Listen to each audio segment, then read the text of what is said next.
আমাদের মাননীয় স্বরাষ্ট্র উপদেষ্টা তিনি বলেছেন বাংলাদেশের আইন শৃঙ্খলা এখন অতীতের তুলনায় অনেক ভালো।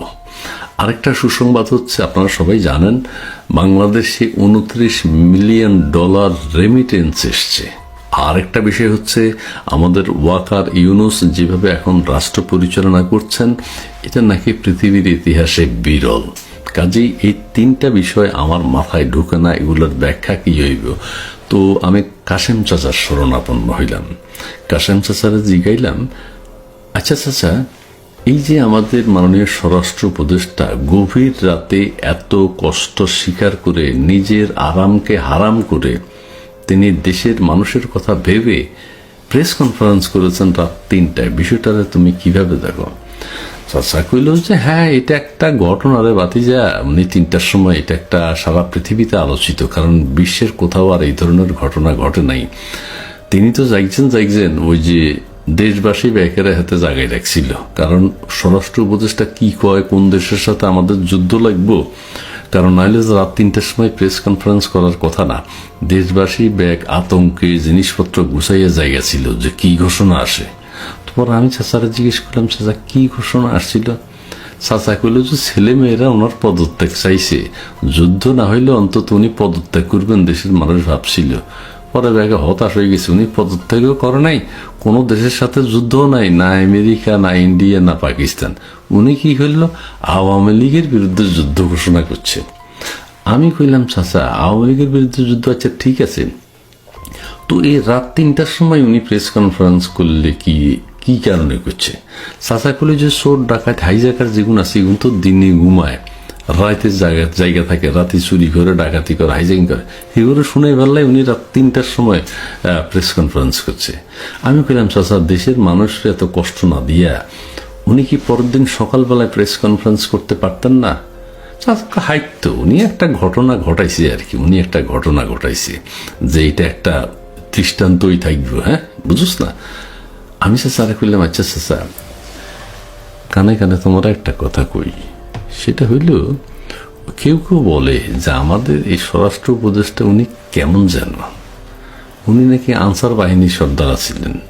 চাচা করে যে বাতিজা বেশি কথা কইস না, উনি যাই হোক উনি এখন স্বরাষ্ট্র উপদেষ্টা, উনি তার নিজে হয় নাই, ওনারও ওয়াকার ইউনুস বানাইছে স্বরাষ্ট্র উপদেষ্টা।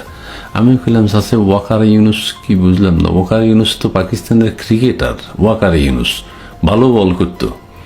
চাচা কুলো না রে, হেই ওয়াকার ইউনুস না, মানে আমাদের সেনা প্রধান ওয়াকারুজ্জামানের ওয়াকার আর ডক্টর ইউনুসের ইউনুস, ওয়াকার ইউনুস দুইজনে যৌথভাবে তো দেশ চালাইতেছে। একজনের হাতে ম্যাজিস্ট্রেসি পাওয়ার, আর একজনের হাতে পুরা দেশের পাওয়ার। আমি কইলাম চাচা তুমি তো সুন্দর নাম দিছো ওয়াকার ইউনুস। হ্যাঁ ওয়াকার ইউনুস দেশ চালাইতেছে, ওয়াকার ইউনুস ওই যে আমাদের স্বরাষ্ট্র উপদেষ্টারা নির্বাচন করছে। আমি চাচারা কইলাম উনি নাকি আগে স্বরাষ্ট্র উপদেষ্টা নাকি মিষ্টির দোকানে চাকরি করতো।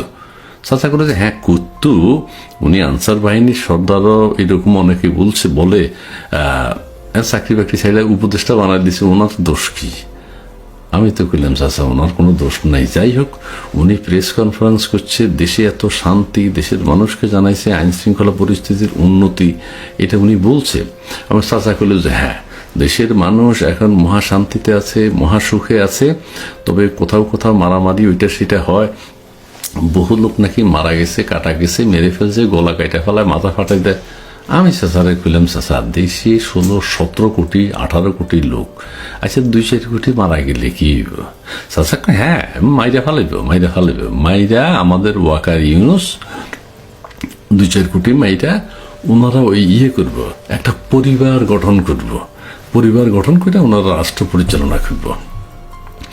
আমি চাচারে কইলাম আচ্ছা চাচা এই স্বরাষ্ট্র উপদেষ্টার বিষয়টা বাধ্য, এটা বেজাইলা।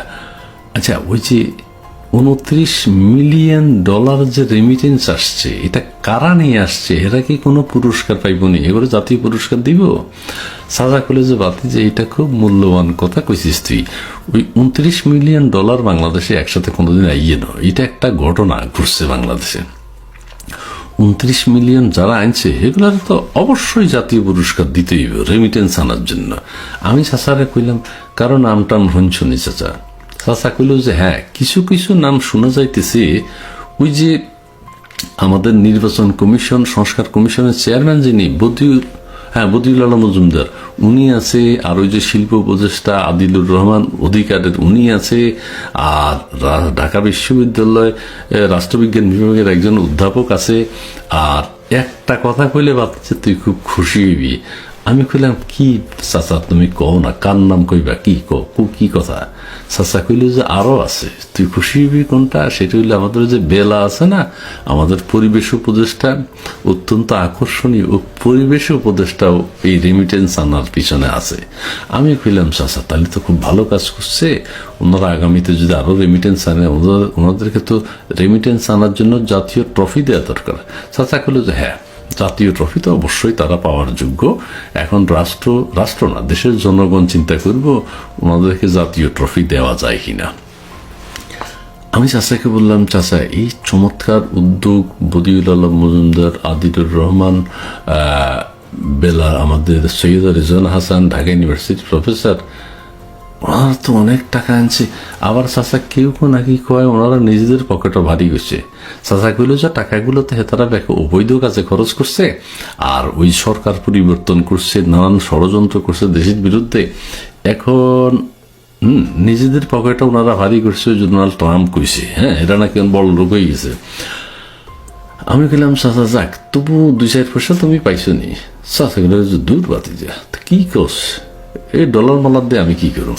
আমি কইলাম চাচা $2-1 আমি পাইলে তো ভালো হইতো। চাচা করে যে তুই ক্ষমা দে অন্য কথা থাকলে কও। আমি কইলাম চাচা এবার ওয়াকার ইউনুস, তুমি যে নামটা দিলা ওয়াকার ইউনুস, ক্রিকেটার না, ওয়াকারুজ্জামানের ওয়াকার আর ইউনুস সাহেবের ইউনুস, ওয়াকার ইউনুস এখন যেভাবে রাষ্ট্র পরিচালনা করছে এটা নাকি পৃথিবীতে বিরল। চাচা কইল যে এটা তো বিরল হতেই হবে, উনি নোবেল প্রাইজ পেয়েছে। আর একজন আমাদের সেনাবাহিনীর প্রধান, উনি একটা বিশাল মাপের মানুষ। ওনারা দুইজন, একজন ম্যাজিস্ট্রেসি পাওয়ার নিছে আর একজন রাষ্ট্র পরিচালনার দায়িত্ব নিছে। আর আমাদের প্রধান উপদেষ্টা যিনি আছেন উনি চোখে কিছু দেখেন না, কিছু শুনেন না, উনি তরুণদেরকে উজ্জীবিত করেন। তরুণদেরকে উজ্জীবিত করতে করতে উনি হয়রান হয়ে গেছেন এবং উনি তরুণদেরকে নিয়েই আছেন, উনি নিজেই তরুণ হয়ে গেছেন এখন।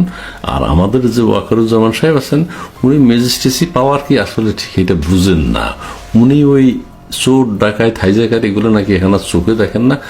ওই সেনাবাহিনীর লোকেরা শুধু ওই আওয়ামী লীগের লোকজনদের দেখে, ওরা যে গ্লাস পরে ওইটা দিয়ে শুধু আওয়ামী লীগের লোক দেখা যায়। চোর ডাকাত হাইজাকার, কোপাকুপি, মারামারি, কাটাকাটি এগুলো ওনারা দেখেন না।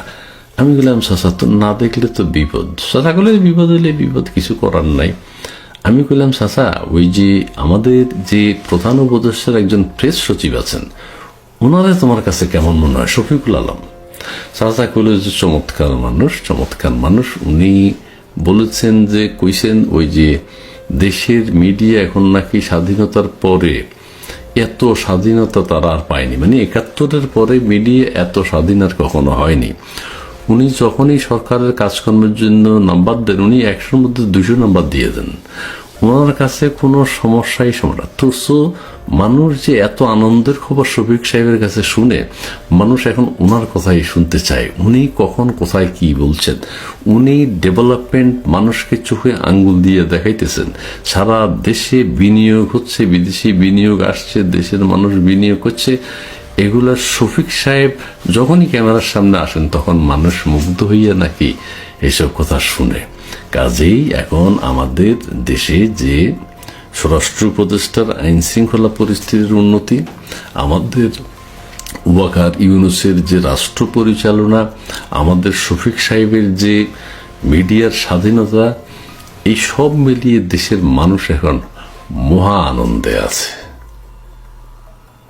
আমি কাসেম চাচারে কইলাম চাচা তোমার অনেক ধন্যবাদ। চাচা কইলে ভাতিজা তোরেও ধন্যবাদ, আপনাদেরকেও ধন্যবাদ।